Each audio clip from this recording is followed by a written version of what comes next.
What is up, guys? A little more intimate episode of the Killzone Klutch. Very close. Very close. Up close and personal. So don't be alarmed. Don't be alarmed that it's just the two of us. Two-man power trip. The two-man power trip. We've got Adrian Fox right here. Then to my left, we've got the friendly, ferocious, deadly, no take on the voice. Okay, he's still amongst them. But we got Ty Sasquatch Grissom.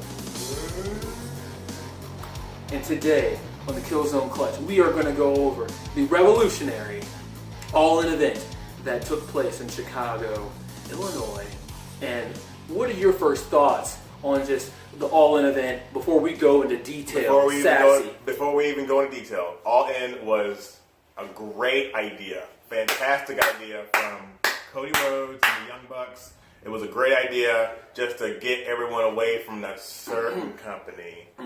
But they set it all up, it sold out really fast, and the whole building was sold out. All the 10,000+ people. 10,000 people, like 11,000 people were in there. You know what I mean? And it wasn't even an event at all. This wasn't NJPW. This wasn't, there were people there. There were people there, but this was just kind of people that love wrestling coming together to create something for individuals that love wrestling.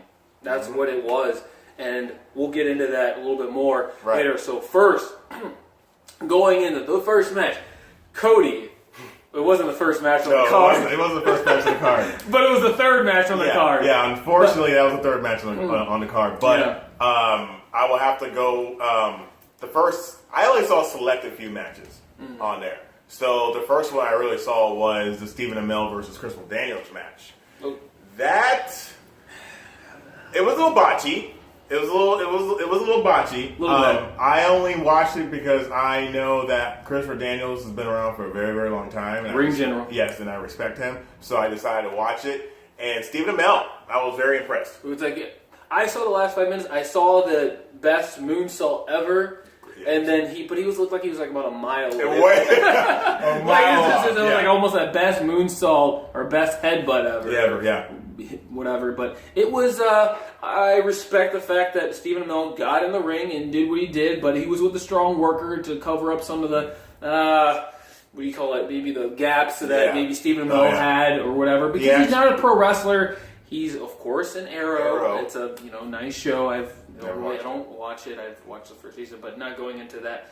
But it was fun. It was a fun little match. It was to whet your appetite for later. This pay-per-view had something for everybody. Even if you're not a fan. If you're not a fan, but it just had something for everyone. What was the next match? So ended up, Daniels won the match. And Stephen Amell went through a table. So that was kind of cool. But, so the next match was the NWA World Heavyweight title match. It was Magnus, Nick Aldis, whatever you want to call him, versus Cody Rhodes. I saw the match from start to finish. Like it had a full of nostalgia, like old school type of match. Everyone had their own coaches walking to the ring. Cody had Diamond Page, Tommy Dreamer. I'm missing a few.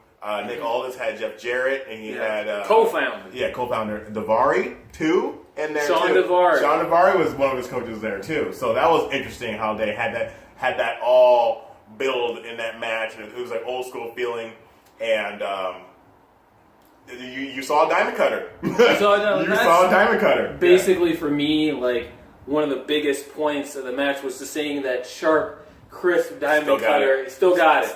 I mean, I don't know how much of a match is as bright as heck over there. I was like, no, we're diamond cutter. It's like bright as he got all the diamond cutter in there. So the sun will come out. And there's no sun. There's no sun. Okay. It was perfect. Now, it's like perfect down there. I was like, I can't see. No, but keep going on with your Nick Aldis preview. Aldis, I never really saw him as a main event player. Impact did. I didn't think so. He needed a lot of help for him to get to that level, and with the workers he was with in TNA, still didn't help. So, but the match, it had its moments in there. Like, I'm not trying to take anything away from them. Like, they put all of it in there. They put all in. It's like all in. Yeah, put it all in. I mean, Yeah. we got, like I said, we had the interference. We got the wife spot. Yeah. Brandy was trying to protect Cody from Magnus. Yeah. I guess I would call him Nick Aldis. I just know him as Magnus. So, okay, I'm just going to call him Magnus. Don't get ticked off at me, okay? Yeah, so just deal with it. Let's just deal with it. But, yeah, like a lot of old school, like, you know, Cody hitting the figure four, which is a move that he doesn't typically do. It's he does more of an Indian deathlock type maneuver. Please try to stop doing the vertebreaker. It's just not your type of maneuver. Yeah, and Magnus Aldis, he did the worst looking Texas cloverleaf I've seen in my life. It's like, So Steve Borden. It's like what was that pile driver that he was trying to do? I don't know what that was. Like, I almost thought he was going to go for a power bomb, but it was just almost like basically he had him in almost like he was going to do a gut wrench. It was a lazy pile driver. I mean, it was like a gut wrench suplex, but then kind of sits back. I don't know. It was. I don't think it was perfected. I think there might have been some miscommunication. Yeah, but one of the cool things about that match, to add a little bit more storytelling in it, is Cody bled. Yeah. And he got busted open, it added more drama to it. Match. And Cody did sell some really good moves. I give him that. He sold a lot of good moves. So I give Cody credit where credit's due. I mean, look, winning this belt. But the thing is, after winning, how did he win? It was like the sit down roll up, or sit down pin up, pin up. Yeah, it was very deep. It was very deep, but it reminded me almost of Bret Hart. Bret Hart versus Bulldog, SummerSlam in '92. Yeah. So it kind of like that's what I felt like. Were they going there? Yeah. Or were they going to go like the old school feel, like or Bret Hart, Owen Hart? Yeah. Or something WrestleMania, like something like that. WrestleMania 10 or something like 9, that. whatever. Yeah, I think it was 10. WrestleMania 10, something like that. So yeah. That's the feel that I got. So I think they were just drawing nostalgia out of this match. I mean, like I said, it was a little bit of some parts were fast forward syndrome. Yeah. And Cody had the home field advantage. The fans were very behind Cody, and which was kind of a weird sight to see. But congratulations for Cody. Cody won the title for his daddy, which we all figured that he was going to win it. Right. So, but yeah, congratulations. Not win. Yeah. So congratulations, Cody. You won it. Another match on there that was. I was like, where is Cody going to go from? Where is he going to defend his belt? Yeah, Where's he going to defend his belt? I don't know how he's going to defend it. Is he going to defend it? Like, how can you have two? You can't defend it in Ring of Honor. They've already got the Ring of Honor World Championship. It would almost kind of like diminish. Or what would be cool is if they merge the NWA title with the ROH belt.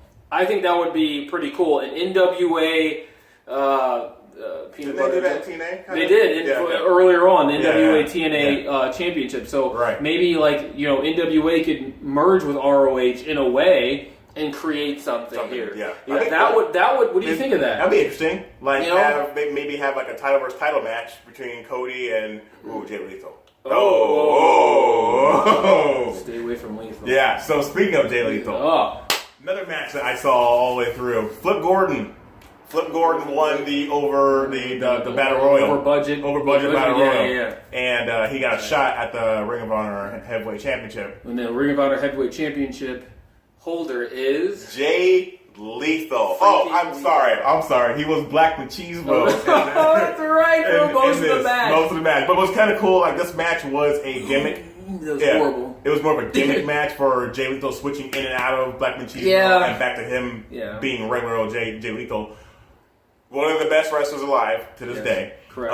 The match was very gimmicky. Mm-hmm. They had its great spots. Mm-hmm. Flip Gordon's one heck of an athlete. He is one heck of an athlete. I was just going like, what? Yeah. You just see James like, come on, stop it. You could tell they didn't take this match seriously, even though it was a world title match. Yeah. You kind of saw the desire of Flip Gordon and him, showing his athleticism, and but I think that Jay Lethal needs something a little bit more intense. I mean, it's a little more serious later on. I know this was a separate thing. Yeah. So I'm not gonna harsh it. It was a good match. Yeah. Yeah. And then Bully Ray came in. Bully Ray. What is Bully Ray's deal with Flip Gordon? I don't know. I just don't get it. Look, the ending to that match was great. I did enjoy the cutter from top. Yeah. And then the cutter from the top and then the lethal injection. I always get amped up for the lethal injection. Yeah. When he hits something, he's like... Yeah, he gets really hyped up. He gets really hyped up. I'm always get up. I'm like, hit that son of a gun. And then the other spot that always gets me out of my seat, was the lethal combination. Always gets me every time. Every time. And it's in particular individuals that could sell it really well, and Flip Gordon sold it well. I mean, just that, backbreaker to the kind of complete shot. Beautiful move. But yeah, so Jay Lethal retained. Jay Lethal retained, so as we figured, Flip Gordon was probably not going to win the Ring of Honor World Championship. Not yet. Probably not for, I would probably hope, some years. Probably. Couple years. Give him a couple years. Probably, I'm thinking TV title contention, at least maybe in a year or a year and a half, but we'll see. So I rate that pretty well. I enjoyed it. Moving on. Next, what's going to be, oh my lord, Joey Janela and Hangman Page. Hangman in big time situations, he's just, you know what I mean? In the ring, he can go. I mean, he was saying, he can go. Even though there's just the whole Bullet Club thing and the Hangman Page, I'm just I'm whatever. Yeah. You can count on him for just a top quality, you want a brutal match, hard-hitting, stiff match. Yeah. He will provide. He's your man. Yeah. So, points in this match, I mean, the running powerbomb off the stage through a table, This was a brawl. This was a brawl. And what's the deal? So, okay, beat me up later. I don't watch Being the Elite, but... so good. It was what's the whole deal with the boots? Just to help you on that, I haven't seen most of the episodes of Being the Elite either. Yeah. So, but I know we do. I like Kenny Omega. We love Kenny Omega. We love Kenny. The cleaner. Yeah. They did call him the cleaner. See, I like the cleaner. I like the cleaner. Yeah. I just love him. So, but he did get caught. Adam Page did get caught shopping at Target barefoot. So he said he likes walking around barefoot. But wait, he got caught shopping at where? At Target. Really? Barefoot. He was walking around barefoot. He walked around the whole country barefoot. So interesting. The spot of the night with that match was the ending. The ending, both men were on top of the ladder. They went for, Paige ended up getting them for the rite of passage on top of the ladder and through a table. Yes. One of the most dangerous positions I've seen almost anybody in quite some time. I was flipping out. I paused it. I had to get up. Yeah, I had just like that. I had to stop and rewind it because I was like, oh, the money that they had to give him to take that spot. And probably they were lower on the card. I don't know. Most people, I think, the thing was with being on All In for Joey Janela was just being on the show. So what I mean? So now people I know who Joey Janela is. I had no idea. The guy who took that spot off the guy who died taking that move from Adam Page, which I give Adam Page so much professional credit. How he delivered it.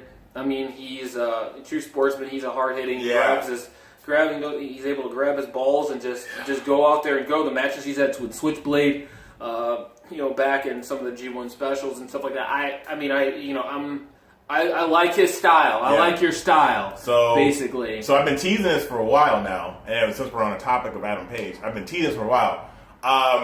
After that match, my whole outlook on Adam Page. It's Adam Page. Adam Page. So we've got Sassy's major change of heart, and I had no idea. I've been Fox, Adrian, the FOX Fox 1. I had no idea who it was. And now it's an ROH NJP, or it's kind of dabbles in New Japan, dabbles a little bit Yeah. in there, but primarily ROH.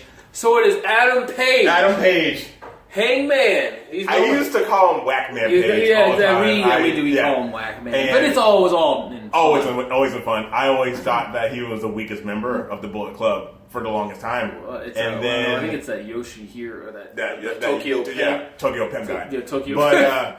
But since his match with Switchblade, he's been growing. This has been growing on me. And after this match, I was like, okay. Match with Juice. Match with the Switchblade. The 2 matches with Switchblade. Yeah, so I'm just sitting here like... You're like, okay. Like, you want my respect. You want my respect. You got it. You got it. So I'm like, I know that he sometimes, his music isn't all like, I mean, it's horrible. It's terrible. But, you know what I mean? I just like, you know what? When I want to knock up, man. It was just like, so I'm basically, I'm down for that. So now I'm throwing in what is it? I want him to be IWGP United States Champion. You've heard it here. I want him, just think about it. Yeah, so that's my, my change of heart is now right here. I want him the U.S. champion. Okay, right so now, right now. Okay, so he's got to go through Juice. Yeah. He'll beat Juice. He'll beat Juice. I think that he's a better kid. I kind of like Juice Robinson, but like after this match, I'm like, in the style that he is able to do things, I am definitely, you can put my ballot in the petition, or my petition in the ballot, or whatever you want to call it, for Hangman to be IWGP United States Heavyweight Champion. Yep. Absolutely. The next one, hands down, one of the best matches on the card. I think he's earned at this point to get there. I know that you need to do more in NJPW. It's hard to earn a title there. I mean, Juice's run. I think who is Juice defending his? He's got Cody. Oh God, so that means Juice is going to win.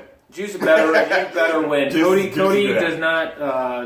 But the thing is, it needs to be. That's the thing. Is like, are they going to give Cody 2 belts? No, he's too soon. That's too quick. That's too quick. Well, technically, he already has 2 belts. What? He's a 6-man tag team champion with the Young Bucks. So technically, he has 2 titles.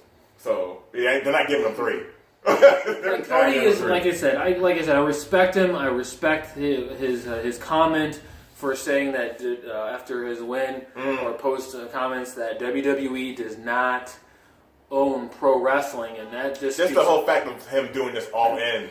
Basically taking his terms. Yeah, just the fact that he's doing this all in. Yeah. So many guys just kind of coast or try to earn a paycheck and all this stuff, and he's really trying to.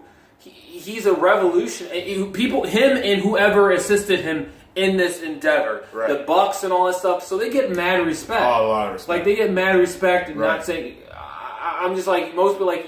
They just go to the E and they leave and they just want to come back. These guys they don't want to go back. They don't want to go back and they want to do something different. Yeah. So something special and something that's just not the status quo. Right. So how can you boo that? No.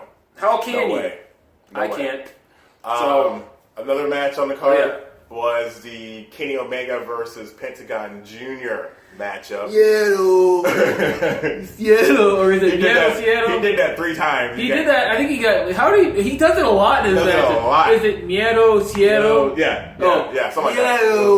Seattle. Yeah, he got kneed in the face too. So, that's right. But that match was great, which I was expecting it to be good. I love you can pinpoint. You're able to in Kenny Omega's matches. You're able to kind of break it down. Like just like the way that he got. I don't know in the beginning of the match when Kenny did that. Trying to do that back roll through and up and got kicked in the gut. Oh, man. That was a back kind of a back inverted kip up, I should say. And then had a kick to the solar plexus.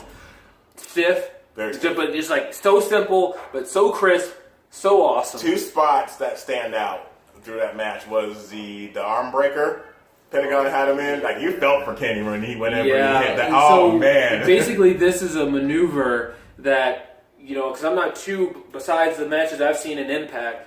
So when you see this is a maneuver to basically pop your opponent's arm out of your socket. Right. And so he hit that on Kenny. So what do you think about overall that match, basically? It was a good pace match. Fantastic pace. You're taking... I feel like they could have done more of it. They should have had at least maybe another 5 minutes to it. You know, I feel like even in the time, I felt like I know that Kenny Omega's got a lot coming up here. He's got a match with Ishii, so it wasn't that's their meal ticket right there. That's their. I want. Side note. I want that match now. Right. I want it now. I want Kenny versus Ishii right freaking now. He said it. Yeah, one is like, you know what I mean. I mean that. And getting into that other match in a little bit, what happened on NJPW, Ishii and who was he teaming up with? Will Ospreay. Yeah. And Kenny, Will Ospreay versus. I don't want to get off track. We'll get on that later. So So back to the match. Yeah. So the arm breaker spot that was one of the crazy spots. I was like, you felt for him, and then the package pile driver on the ring apron. That was so graphic. Yeah, just the way it just happened, you're like, yeah. It was that was that. But after a couple more V triggers, Kenny won. So it took it probably was about 10, 12 V triggers, something like that. Something like that. But after the match was one of the coolest spots. After the match, the lights go out. And Pentagon's still down. He's still down in the ring. I'm like, for what? some weird reason, he gets up. Gets attacked, and then all of a sudden gets hit with a code breaker. Kenny gets hit with a code breaker. Kenny gets hit with a code breaker, so it was Jericho, which was really cool seeing him do that. Yeah. But he gets Kenny with 2 code breakers and tells them prepare for the Jericho Cruise. So that was really cool. So it was more along the lines of just preparing for the Jericho Cruise. Just plugging the Jericho Cruise. Current, and people you forget, he is the current IWGP Intercontinental Champion. That's right. I forgot. I forgot about that. Yeah, and Jericho working with teasing, working with ROH or Impact Wrestling. I'm down for that. Do it. I'm like, do it. I know that Jericho is the down and down a WWE guy. I understand that, but the fact of the matter is that he gets mad respect, and I know he doesn't care about my respect, but it's like I'm just saying it. I really enjoy the fact that he is. Doing what he wants to do and all these different avenues of professional wrestling that he thought that were kind of he's taboo. Constantly changing himself. He's constantly doing something different, which is really, really cool. So, so Jericho and Jericho Cruise. Jericho Cruise. So the finish to that match was another sick V trigger. Yeah. And then hitting the one-winged angel. Yeah. And then, that's it. You don't kick out of that. No, you don't. The only thing that really, really bothered me, not really bothered me, but I kind of understand where they're coming from, he didn't have the IWGP Heavyweight Championship with him. This is kind of... He was only... I know Jay Lethal had the ROH World title with him. And the NWA title there. So why not showcase the titles and have the IWGP? I see. You know what I mean? But I kind of understand, Japan's no, this is our guy. We're not. Don't bring title with them. But they do have. They do have All In on NJPW World. Yeah. They do have All In on there. So I'm like, why wouldn't you show off your title? Show off your gear? Yeah. Best bout machine. So the cleaner. Yeah. So I think going on to the best match on the whole card was the Rainmaker, Kazuchika Okada, probably pronounced that. Kazuchika, yes. So versus Marty Scurll. The villain. Scurll. This match had a little comedy in it. It did. But there was a little controversy with this match. Why? What the heck? So the match, rumor is, the match was supposed to go 14 minutes. All right, 14 minutes. That's not bad. Okada can do a 14-minute match, right? No, he can't. Okay. No.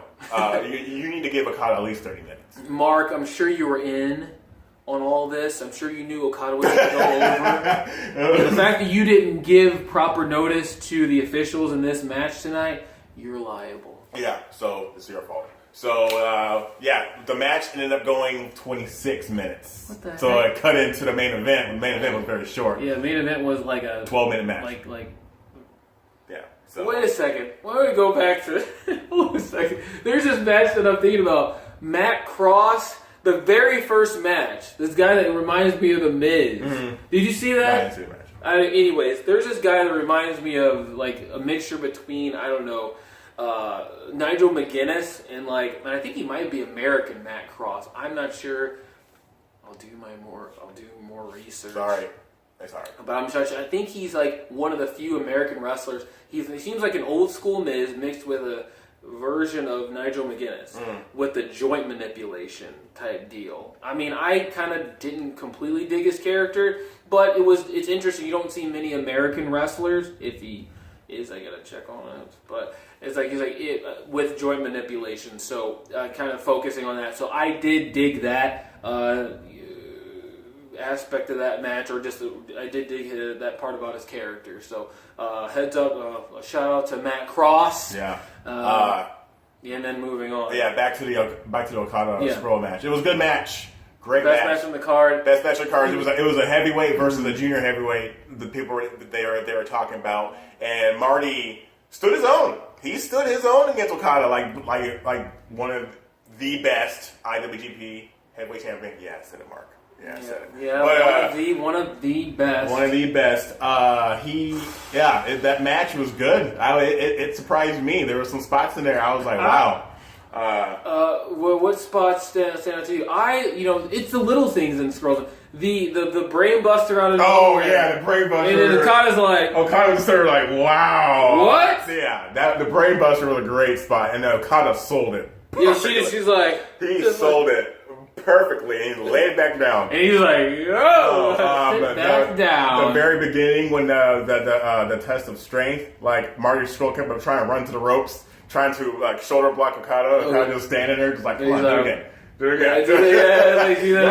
That was cool. The ending was really awesome. With whenever Marty Scurll kind of go for like a little break dance, and he said chicken wing. Chicken wing and lock it, and then the reversal. The reversal to the Rainmaker. We did Okada's been doing like a version of a Rainmaker to where he's like a rotate. He spins him around, then he spins around, just does like a clothesline. Yeah. And then it leads into the Rainmaker. Yeah. So I mean, I don't know what Okada you're doing. But stop winning. The match is good. The finger break. Oh, the finger break was cool. I think Okada could have sold that a little better. Yeah. Held on to that pain a little bit longer in his fingers. I've seen kind of Will Ospreay kind of like focus on like kind of cracking his fingers back into place. Right. Just something like that. I feel like those little nuances could do a little bit better. I know Okada is, the Japanese Superman. So it's just said it. Yeah, I mean, good match. Great match, best match on the card. Best match on the card. I don't care if they went over 12 minutes. It was great. I think I would have liked to see that match more so than the main event anyway. Yeah. I mean, because you had guys that I don't even truly know. I mean, I don't want to just remain ignorant to the fact of other wrestlers, right. but Bandito and Rey Mysterio, who his second to last appearance before going back to the E. Exactly. So, yeah, coming out in Wolverine outfit. That was cool. Okay, that was cool. That was cool. But I know also about All In that you wanted to talk about was the women's match. Yes. Oh my gosh, the Tessa Blanchard, Madison Rayne, and Mrs. Green of some sort, or I think it might have been what's your name? Laurel Van Ness, I believe, from TNA Impact, and I can't remember the other person's name. I'm sorry, but I give you guys mad props. You guys were taking some stiff, awesome shots. The flow of the match, I thought the match was going to be. Usually, you're not used to women's matches being so long. Yeah, it was long. It was long, but I enjoyed it. I mean, I wasn't like, oh man, I want this match to end or something like that. But I think Tessa Blanchard, I think that people should build their division around her. I think that she's probably one of the best women's wrestlers, basically on the circuit. That's not accompanied with the E. Like I mean, she's probably what I've seen. The way she moves, the way she just how she carries herself in the ring, the way how she executes her maneuvers. That is a champion. And that is also not as in a champion as in you need a belt, but it's just like she doesn't need a belt to be called the best. She is definitely one of the few bright future, one of the future stars that has like the brightest, what are you going to say about that? I didn't watch Match. You don't watch that? I didn't watch Match. I'm sorry. To close out the all-in segment, we are going to say the best moments, the best match, the worst match, and the worst match. Yeah. I'm going to say the best match. I probably said it multiple times, but Okada versus Skrull, that was probably the best match on the card. Great storytelling, great, and it had a little bit of comedy in it. Yeah, it had and also going into that. So also, I believe that in JPW. Okay, listen to this.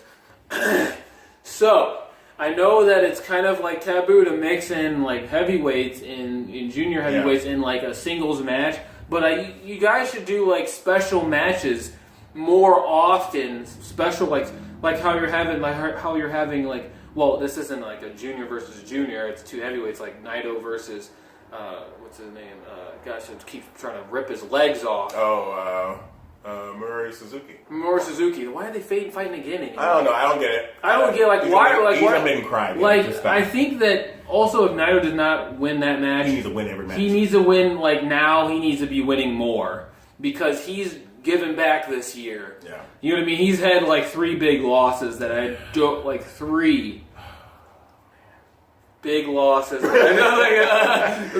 I do not agree with. That. But I'm a team player, but still I think that doing more of this, seeing how well that match worked together between Skrull and Okada, I think you guys should do more kind of that. Yeah. I think it would be fresh. I think it would be exhilarating and interesting. Yeah. Absolutely. And the best. That was our best match. Was Okada versus Skrull. The worst match. The worst match. I'm have to go with Christopher Daniels and Stephen Amell. I'm sorry. I'm not sorry. He's not a wrestler. He's not a wrestler. Of course, he's going to be like the worst match on the card. Yeah. And of course, like if you were to talk about not gimmicky. So the next segment. Okay. On the KZK, we are going to be talking a little bit about the WWE Evolution Women's event, barely selling any tickets ranging from $90 to $500. Now, I think that there is a market. I believe there is definitely a market for women's wrestling. Obviously, as you can see, with WoW becoming popular, Glow, ROH's women's division, tearing it up. You can see these women really freaking trying, and it doesn't help when you've got, of course, the E just want to just, of course, gobble them up and just keep them there. They've got some of the, even though they're not putting them on, WWE have some of the best women's wrestlers. There, even though they're just, holding them, putting them in their pocket away. Yeah. They just don't want them to be out there. Yeah, the Evolution ticket sales are slow. And they're pretty freaking expensive. I said freaking, I'm sorry. Yeah. But it's okay. But, I said balls. Yeah, so, but this is what happens. Like, it's money issues around. Everyone has money issues. I get it. Yeah, everyone has money issues. But this is too pricey. I can't do it. You can't do it? I'm not going to do it. You're not going to do it? Can you watch it on any type of streaming service or I'd probably watch maybe 1 match. Maybe 2. Because Trish Stratus is back. That's leading into WWE right now. Trish is back and she's facing Alexa Bliss. Yeah. Alexa Bliss, that's one of them. But I'm not sold on Evolution. They're making it and they're making it yearly, so which is cool for the women. Like it's great. I'm not knocking them for whatsoever, but they need to just build it better. Focus on the jabs. Yeah. Jabs. They need to focus on more storytelling. This is more of a we're just gonna throw it all together. Yeah. So there's no real build. No, not really. No. Good for the women. Good for them. But this is not really a big money. Okay. To throw in a bunch of the recaps from Raw and SmackDown this week. Yeah, that's right. So what Raw is a giant cluster. They brought back the Shield. Can you give us an idea about the whole deal with the Shield? Okay, so I don't watch Raw, so bear with me. So you just watch Raw. Roman won the Universal title at SummerSlam. Would be, but how did he win it? Okay, there's people that are. So if you haven't seen SummerSlam, it was Brock versus Roman Reigns. They brought out Braun Strowman to save the main event because this man was worried that the fans were going to crap on it again, and they were going to until Braun came out. So what happened was they were really trying. They were really trying hard to push Roman Reigns. Stop. So pretty much Braun was there. Braun was there to pretty much just make sure the fans didn't revolt. Brock beat up Braun, threw his Money in the Bank briefcase on top of the thing, gave him an F5 on the floor, went back in the ring, got speared 1, 2, 3. That was it. Great. But the good thing about this is Raw has their full-time champion back. Which is that? Roman Reigns. Reigns. Yeah. So, okay, that's good for you guys. You have a full-time champion. So with that, they Braun teased on cashing in the next day on Raw, and turns out Roman was in a match against Finn Balor for the Universal title because Finn Balor didn't get his one-on-one rematch that he's been claiming for like 4 years now. But Roman ends up winning, and Braun comes out to threaten, and then all of a sudden, the Shield come. Rollins and Ambrose is coming, and they put Braun through a table to save Roman Reigns' title. So Shield's back. So are they kind of like heelish? Don't know. But your question will be answered after this part. So they turned Braun heel. They turned Braun Strowman heel, which is the most dumbest moves I've ever seen in my whole life. So it's like not comparing, but when CM Punk turned heel for no reason. Yeah. So they took the most over guy on Raw, turned him heel, aligned him with Dolph Ziggler and Drew McIntyre, and now they're feuding with the Shield. Whatever, I don't care. Last week on Raw, all the heels beat up the Shield, and now so they can make them baby faces. Yeah, so they can make Roman over, whatever. So, but in the interesting part of this, all the titles are all in with this main storyline. So you have Seth, the Intercontinental champion, Roman Reigns, the Universal champion, and new tag team champions Dolph Ziggler and Drew McIntyre. So all the titles are all tied into this main storyline. Of course. Yeah, of course. When I hear Dolph Ziggler's name, I immediately lose interest. But anyways, I want him to do more. I know I keep going back at Zigzag Man for a little bit, but I just wanted more. I think that it's not his fault though. It is. How he could have left like a lot of people have done like. Oh, you mean like leaving going to exactly. Okay. I mean, but that time has passed though. Yeah. But like it has. I mean, like so many people have done it. Doing Christian Cage and AJ Styles. Yeah. He wasn't previous in the right. But yeah, he was. He was for a little bit. For a little bit. That's true. Yeah, that's true. But he wasn't, accepted. He didn't find himself. Right. But still. Right. Cody Rhodes and this all-in thing. I mean, it's just like it takes a precedence, and it's just something big to see a couple other people do something external and great, and just like the thing is he just had the capability to do that. Right. To make it outside, right, and do it well, right. And I think that's what frustrates me. But make your money, whatever. His contract's up soon, so he'll resign. He might resign, but he keeps this whole buzz of him is he gonna stay? Is he gonna go? Doesn't this happen every year or two?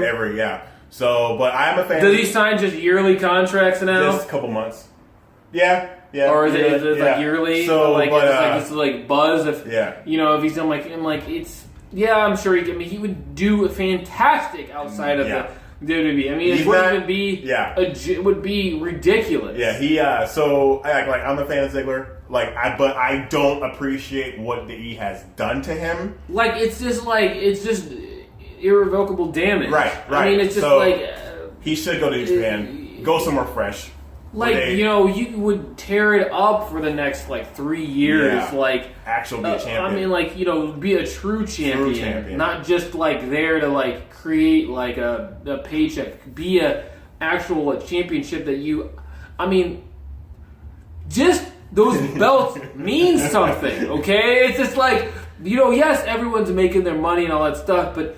I would be honored to be the IWGP heavyweight champion or the IWGP US heavyweight champion, or there's honor behind it. There's some type of prestige, some type even of a Ring of Honor champion. Hard work. Being the E is just okay. What can you give us a buzz for a little bit or something along those lines?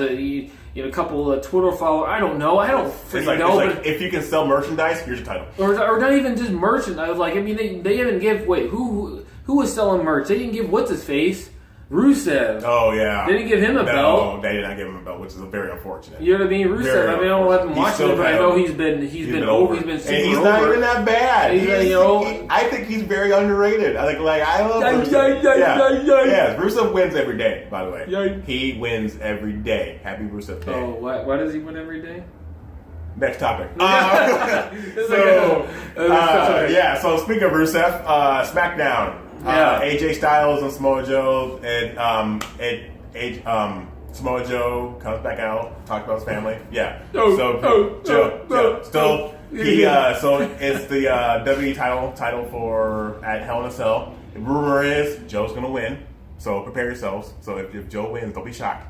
How long he's gonna hold that belt? Yeah, though. Exactly. That's the thing. That's the thing. He'd probably lose it at Rumble.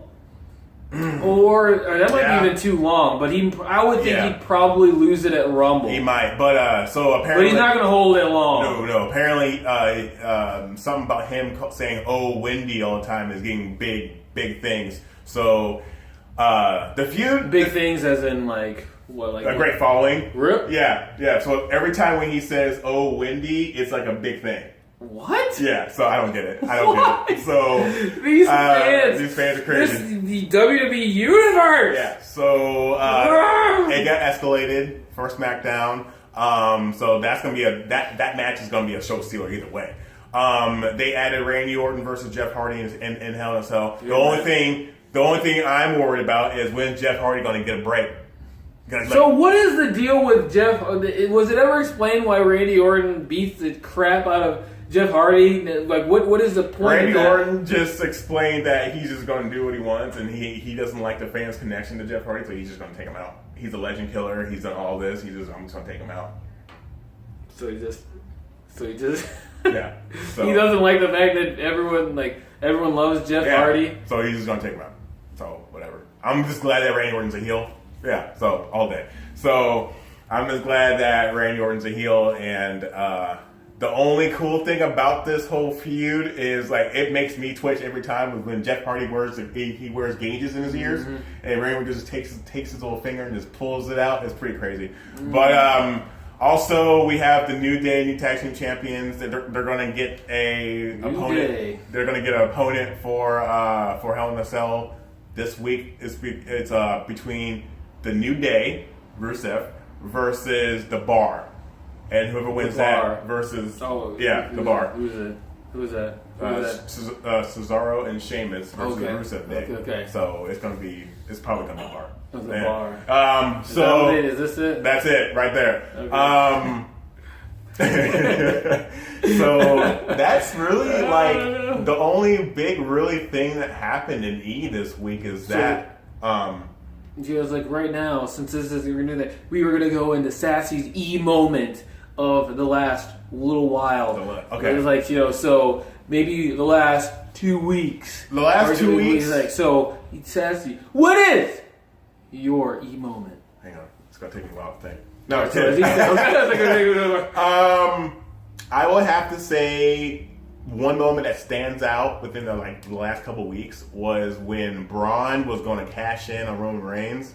Well, rewind that. When Reigns was going to, when Reigns was in the middle of the match with Finn Balor, I think it was over, whatever. Mm-hmm. But his facial reaction when Braun comes out and like when Braun's coming out, like Roman's like, what the? But you just see this man come out with the money in the bank. And then when Braun was about to cash in, you hear the Shield's theme music, which was kind of cool. It happened the day after SummerSlam. So if you want to look at it, look it up, check it out. It was kind of cool. I really don't give E any props for real besides AJ Styles, but that was actually kind of cool little segment. So that was my E best moment. Yeah, that was it. Going on, so now we finished with that. We have to also talk about Kevin Steen. Oh, yeah. Kevin Owens. I totally forgot about that. Kevin Owens, obviously, allegedly quitting 1 week and then coming back the following week to attack Bobby Lashley for no reason. So Bobby Lashley's been in comedy segments. Bobby Lashley's probably one of the most threatening people on the planet. From you taking him from a monster in TNA, like a monster heel, beating everybody, put it on fantastic matches over and over and over and over and over again. You take him and you put him in WWE with a comedy segment with Jinder Mahal and Elias, and he's not that threatening now. He's just a big old teddy bear now. And Kevin Owens just comes in there, quit the following week. Was probably the most dumbest storyline ever because.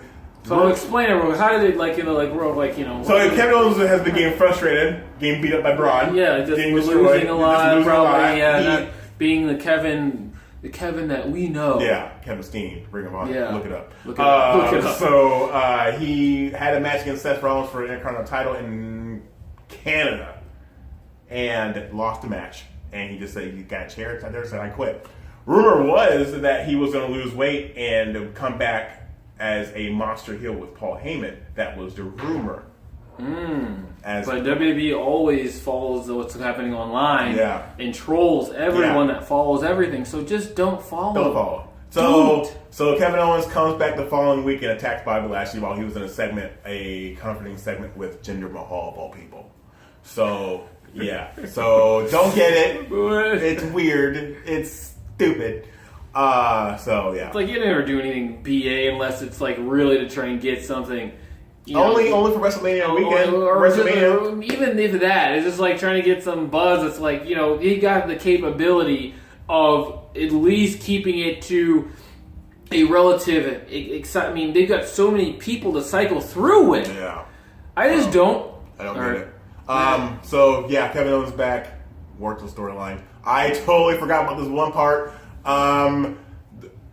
Becky Lynch,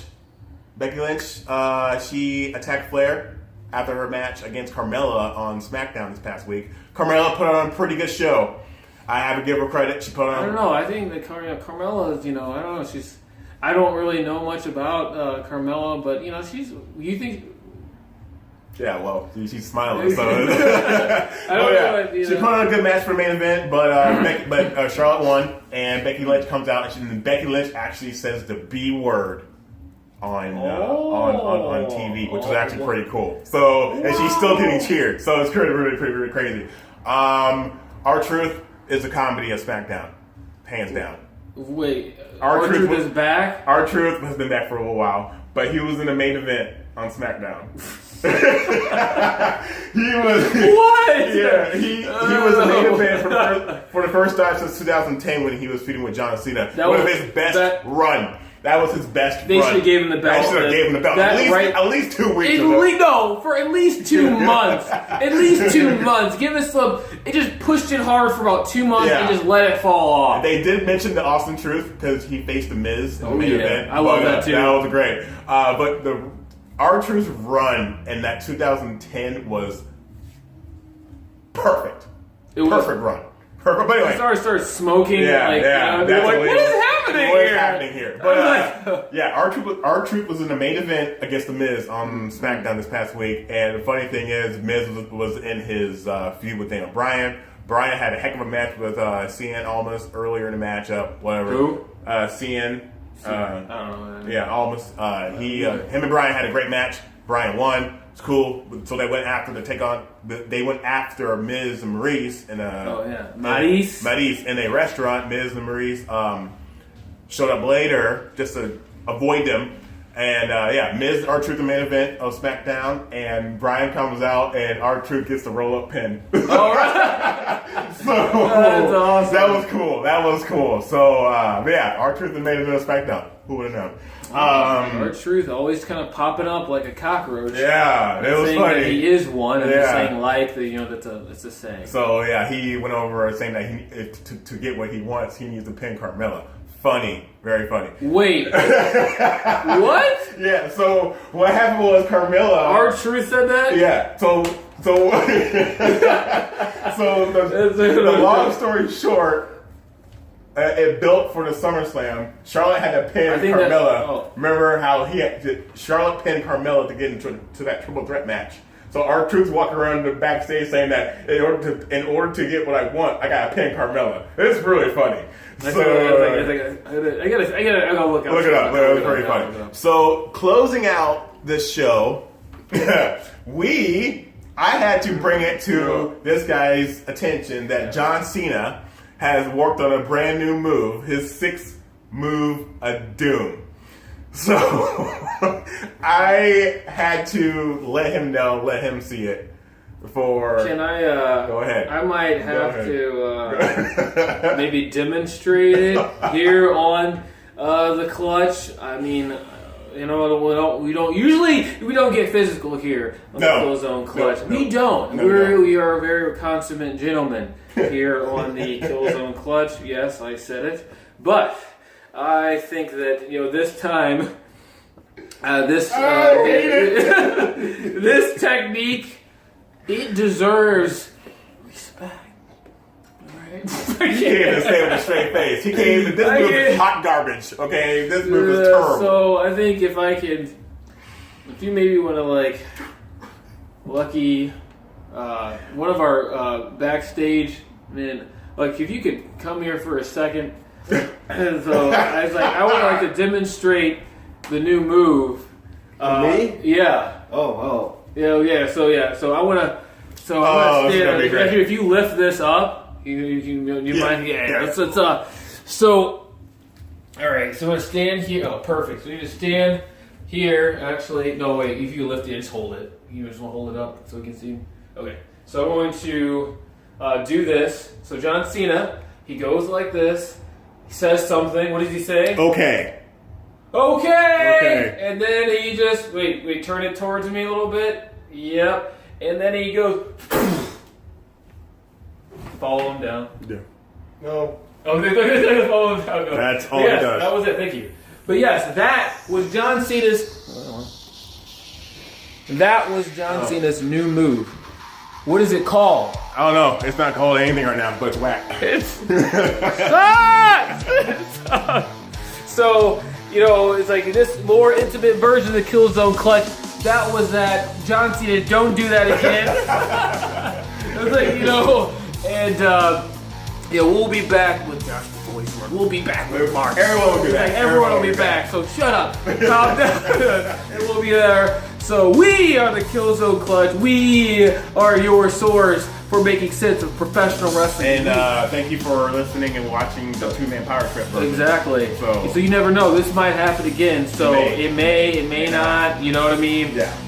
We use sassafras. Everybody. Exactly. So give it up. So we are the Killzone Klutch. We are your source for making sense of professional wrestling. And we will catch you all back locked here in the Clutch. Thank you. Thank you.